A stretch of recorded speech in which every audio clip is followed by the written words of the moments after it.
بسم اللہ الرحمن الرحیم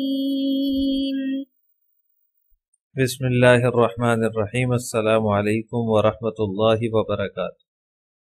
عزیز طلبہ، امید ہے آپ تمام احباب خیر وعافیت سے ہوں گے۔ آج مسند امام اعظم کا سبق نمبر 203 ہے، اور اس سبق کے اندر ہم بائع اور مشتری کا اختلاف ہو جائے تو اس صورت میں کیا حکم ہے،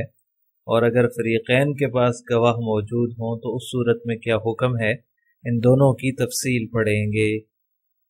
وبه قال حدثنا ابو حنیفة عن حماد ان رجلا حدثه ان الاشعث بن قیس اشترى من عبد الله بن مسعود رضی اللہ تعالی عنہ رقیقا فتقاضاه عبد الله فقال الاشعث ابتعت منك ب10,000، وقال عبد الله بن مسعود رضی اللہ تعالی عنہ بعت منك ب20,000،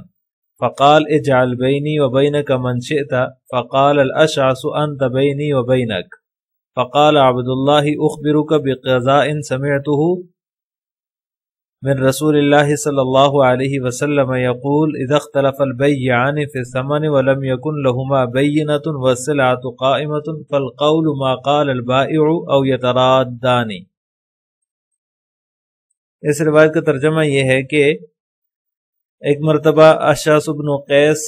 نے حضرت عبداللہ بن مسعود رضی اللہ تعالی عنہ سے ایک غلام خریدا۔ بعد میں جب حضرت عبداللہ بن مسعود نے قیمت کا تقاضا کیا، فقال الاشعث، تو اشعث کہنے لگے ابتعت منک ب10,000، میں نے آپ سے 10,000 کے بدلے میں خریدا ہے۔ اور عبداللہ بن مسعود رضی اللہ تعالی عنہ کہنے لگے بیعت منک ب20,000، میں نے تو آپ کو یہ 20,000 میں فروخت کیا۔ فقال، تو اشعث بن قیس نے کہا کہ اجعل بینی و بینک من شئت، نہیں، حضرت عبداللہ بن مسعود رضی اللہ تعالی عنہ نے فرمایا کہ میرے اور اپنے درمیان جسے چاہو ثالث بنا لو۔ فقال الاشعث، حضرت اشعث فرماتے ہیں انت بینی و بینک، انہوں نے فرمایا کہ آپ ہی میرے اور اپنے درمیان ثالث ہیں۔ فقال عبداللہ، تو حضرت عبداللہ بن مسعود رضی اللہ تعالی عنہ نے فرمایا کہ میں تمہیں نبی کریم صلی اللہ علیہ وسلم کے ایک فیصلے کے متعلق بتاتا ہوں۔ یقول اذا اختلف البیعان فی الثمن، میں نے نبی کریم صلی اللہ علیہ وسلم کو یہ فرماتے ہوئے سنا ہے کہ جب قیمت کی مقدار میں بائع اور مشتری کا اختلاف ہو جائے اور ولم یکن لہما بینۃ، اور دونوں کے پاس کوئی گواہ نہ ہو، والسلعۃ قائمۃ، اور مبیع موجود ہو، فالقول ما قال البائع او یترادان، تو پھر دونوں اثر نو بے کر لیں یا بائع کی بات کا اعتبار ہوگا۔ ما قال البائع، بائع کی بات کا اعتبار ہوگا، او یترادان، یا دونوں دوبارہ بے کر لیں، اثر نو بے کر لیں۔ وبه قال حدثنا ابو حنیفة عن القاسم عن ابیہ عن جدہ ان الاشعث بن قیس اشترى من ابن مسعود رضی اللہ تعالی عنہ رقیقا من رقیق الامارة فتقاضاه عبد الله فاختلف فيه، فقال الاشعث اشتريت منك ب10,000 درهم،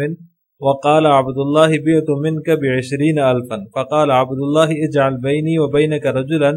فقال الاشعث فاني اجعلك بيني وبين نفسك، قال عبد الله فاني ساقضي بيني وبينك بقضاء سمعته من رسول الله صلى الله عليه وسلم يقول اذا اختلف البائعان فالقول ما قال البائع، فإما أن يرضى المشتري به أو يترادان البيع۔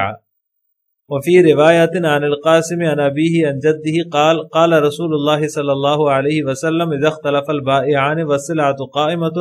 فالقول قول البائع أو يترادان، وزاد في رواية البيع،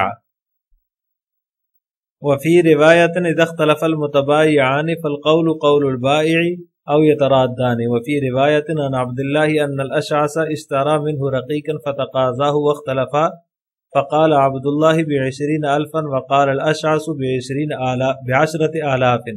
فقال عبد الله سمعت رسول الله صلى الله عليه وسلم يقول اذا اختلف البائعان فالقول قول البائع او يترادان۔ اس روایت کا بھی وہی ترجمہ ہے جو پہلی روایت کا ہم نے کیا ہے۔ اشعث بن قیس نے حضرت عبداللہ بن مسعود رضی اللہ تعالیٰ عنہ سے ایک غلام خریدا، تو حضرت عبداللہ بن مسعود رضی اللہ تعالیٰ عنہ نے جب اس سے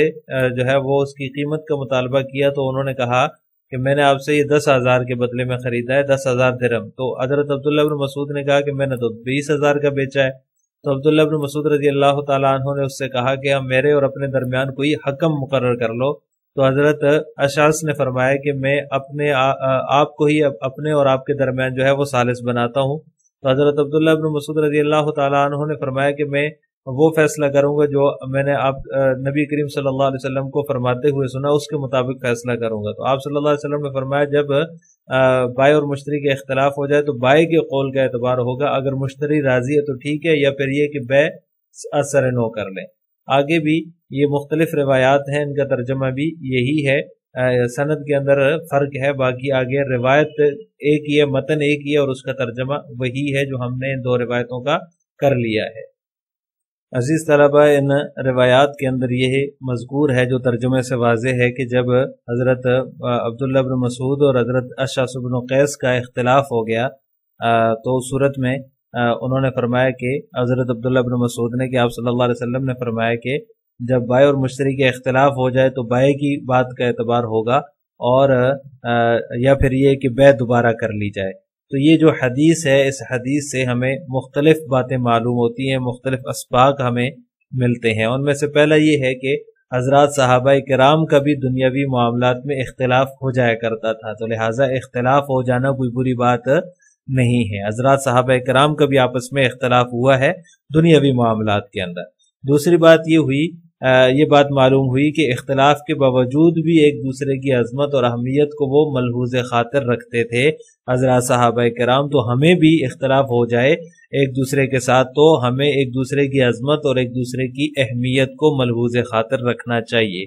آج کل جو ہم اختلاف کرتے ہیں اس میں ہم ذاتیات تک آ جاتے ہیں، جو کہ سراسر ناجائز کام ہے۔ اختلاف ہو جاتا ہے مختلف معاملات میں، اختلاف ہو جانا کوئی بری بات نہیں ہے، لیکن اختلاف کو ذاتیات پر لے کر آنا یہ بری بات ہے، اور اس کو ذاتی مسئلہ بنا لینا اور ایک دوسرے کے کردار کشی کرنا یہ ناجائز ہے۔ تیسری بات ہمیں یہ معلوم ہوئی کہ جھگڑے کے بجائے ثالث مقرر کر لینا چاہیے اور اس کا فیصلہ مان لینا چاہیے، جیسے کہ صحابہ کرام ایسے کرتے تھے۔ حضرت عبداللہ بن مسعود اور حضرت اشعث بن قیس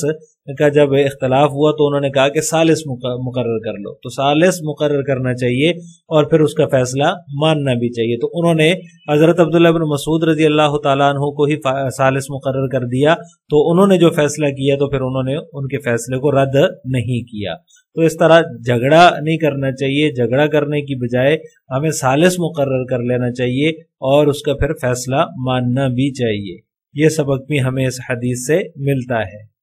اور چوتھی بات یہ معلوم ہوئی کہ حضرات صحابہ کرام جو تھے وہ اختلاف کے موقع پر آپ صلی اللہ علیہ وسلم کے فیصلے سے استشہاد کرتے تھے، آپ صلی اللہ علیہ وسلم کی احادیث کی طرف رجوع کرتے تھے۔ تو ہمیں بھی جو ہے وہ اختلاف کے وقت آپ صلی اللہ علیہ وسلم کے اسوہ حسنہ کو دیکھنا چاہیے، اور ان کے جو فرامین ہیں، آپ صلی اللہ علیہ وسلم کے جو ارشادات ہیں ان کو دیکھنا چاہیے اور ان کے مطابق جو ہے وہ فیصلہ کرنا چاہیے۔ اور اسی طرح پانچویں بات ہمیں اس حدیث سے یہ معلوم ہوتی ہے کہ یہ شرعی اصول ہے کہ اگر قیمت کی مقدار میں بائع اور مشتری کا آپس میں اختلاف ہو جائے تو اس کو ختم کرنے کی دو ہی صورتیں ہو سکتی ہیں، یا تو یہ کہ بائع کی بات کا اعتبار کر لیا جائے جیسے کہ اس حدیث میں موجود ہے، آپ صلی اللہ علیہ وسلم نے فرمایا کہ بائع کی بات کا ہی اعتبار ہوگا، اور دوسری صورت یہ ہے کہ اگر کسی بات پر اتفاق نہ ہو پا رہا ہو تو مشتری اپنے پیسے واپس لے لے اور بائع اپنا مبیع واپس لے لے اور بیع دوبارہ نئے سرے سے کر لیں، پرانی بیع کو فسخ کر دیں اور ختم کر دیں۔ وبه قال حدثنا ابو حنیفة عن ابی الزبیر عن جابر بن عبد اللہ رضی اللہ تعالی عنہ عن النبی صلی اللہ علیہ وسلم ان رجلین اختصما الیہ فی ناقة وقد اقام كل واحد منہما انها نتجت عنده فقضى بها للذی فی یده۔ حضرت جابر رضی اللہ تعالی عنہ سے مروی ہے، وہ فرماتے ہیں کہ نبی کریم صلی اللہ علیہ وسلم کی خدمت میں دو آدمی آئے، وہ ایک اونٹنی کے بارے میں جھگڑا کر رہے تھے اور ان میں سے ہر ایک جو ہے وہ اپنی ملکیت ثابت کرنے کے لیے بینہ بھی قائم کیے ہوئے تھا، انہا نتیجت انتہو کہ یہ اس کے ہاں پیدا ہوئی ہے۔ فقضا بہار الذی فی یدہ، تو آپ صلی اللہ علیہ وسلم نے فیصلہ اس شخص کے حق میں دیا جس کے قبضے میں تھی۔ وبه قال حدثنا ابو حنیفۃ عن الہیثم عن رجل عن جابر بن عبد اللہ رضی اللہ تعالی عنہ قال اختصم رجلان فی ناقۃ کل واحد منہما یقیم البینۃ انہا ناقۃ نتجها فقضى بها النبي صلی اللہ علیہ وسلم للذی فی یدہ، وفی روایت ان رجلین اتیا رسول اللہ صلی اللہ علیہ وسلم فی ناقۃ فاقام هذا البینۃ انها نتجها واقام هذا البینۃ انها نتجها فجعلها رسول اللہ صلی اللہ علیہ وسلم للذی هی فی یدہ۔ اس روایت کا بھی وہی ترجمہ ہے۔ حضرت جابر رضی اللہ تعالیٰ عنہ سے مروی ہے کہ دو شخص جو ہے وہ ایک اونٹنی کے بارے میں جھگڑا کر رہے تھے، ان میں سے ہر ایک نے جو ہے وہ اس بات پر بینہ قائم کیے ہوئے تھا کہ یہ اسی کے ہاں پیدا ہوئی ہے، تو آپ صلی اللہ علیہ وسلم نے اس کے لیے فیصلہ فرمایا جس کے وہ قبضے میں تھی۔ عزیز طلبہ، عام طور پر جو مقدمات پیش ہوتے ہیں ان میں جو ہے وہ ایک مدعی ہوتا ہے اور دوسرا مدعا علیہ ہوتا ہے، اور مدعی پر گواہ پیش کرنا ضروری ہے،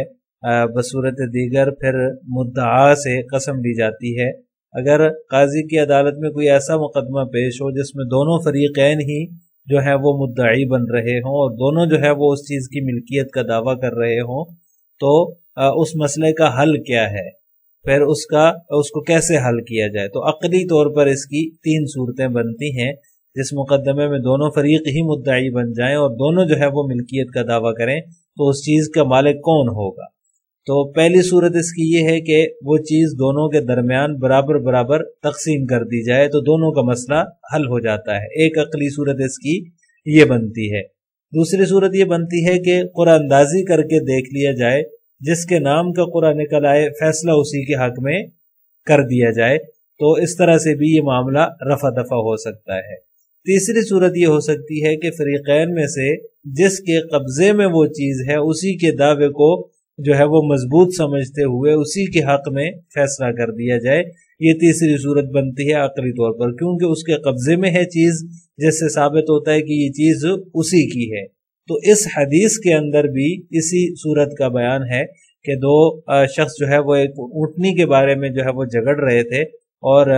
جو ہے آپس میں لڑ رہے تھے کہ ہر ایک نے یہ کہا کہ یہ اونٹنی اس کے ہاں پیدا ہوئی ہے، اور اس پر وہ گواہ بھی پیش کر رہا تھا، دوسرا شخص بھی یہی دعویٰ کر رہا تھا۔ تو آپ صلی اللہ علیہ وسلم نے اس شخص کے حق میں فیصلہ دیا جس کے قبضے میں تھی۔ تو لہٰذا اس حدیث میں بھی یہی صورت بیان ہوئی ہے کہ فریقین میں سے جس کے قبضے میں وہ چیز ہو اس کے حق میں فیصلہ کر دیا جائے۔ اور یہ جو رائے ہے، یہ رائے احناف کی بھی یہی رائے ہے۔ احناف کے ہاں بھی جو ہے وہ یہی رائے پائی جاتی ہے، یہی صورت اختیار کی جاتی ہے کہ جس کے قبضے میں وہ چیز ہے وہ اسی کو دے دی جائے، کیونکہ اس کے قبضے میں ہے تو اس سے پتہ چلتا ہے کہ وہ چیز اسی کی ہے۔ اگر دوسرے مدعی کی ہوتی جس نے جو ہے وہ ملکیت کا دعویٰ کیا لیکن اس کے قبضے میں نہیں ہے، تو اس سے پتہ چلتا ہے کہ اس کے قبضے میں چیز نہیں ہے تو اس کی نہیں ہے۔ جس کے قبضے میں ہے اور اس پر اس کے گواہ بھی موجود ہیں تو کوئی وجہ نہیں ہے کہ اس سے لے کر دوسرے کو دی جائے۔ تو اس لیے احناف کی رائے یہی ہے، اور اسی حدیث کی وجہ سے احناف نے اپنی رائے کو قائم کیا ہے۔ یہ جو حدیث میں صورت بیان ہوئی ہے یہ بھی بعین ہی یہی صورت ہے۔ احناف جو ہے وہ پہلی صورت کو ترجیح دیتے ہیں کہ دونوں میں برابر تقسیم کر دی جائے۔ تو اس جو ہے وہ مضمون کی جو روایات ہیں کہ دونوں میں برابر تقسیم کر دی جائے، اس طرح کی روایات سے وہ استدلال کرتے ہیں، لیکن بہرحال احناف کی رائے یہی ہے کہ فریقین میں سے جس کے قبضے میں وہ چیز ہو اسی کے حق میں فیصلہ کر دیا جائے۔ آخر میں آپ سے دو سوال ہیں۔ نمبر 1، صحابہ کرام رضوان اللہ تعالی علیہم اجمعین کا جب آپس میں اختلاف ہو جاتا تو ان کا طرز عمل کیا ہوتا؟ نمبر 2، اگر بائع اور مشتری کا اختلاف ہو جائے تو احناف کے ہاں وہ چیز کس کی ہوگی؟ کسی چیز کے بارے میں جو ہے وہ بائع اور مشتری کا اختلاف ہو جاتا ہے تو احناف کے ہاں وہ چیز کس کی ہوتی ہے؟ ان دونوں سوالوں کا جواب آپ نے کمنٹ باکس میں دینا ہے۔ السلام علیکم ورحمۃ اللہ وبرکاتہ۔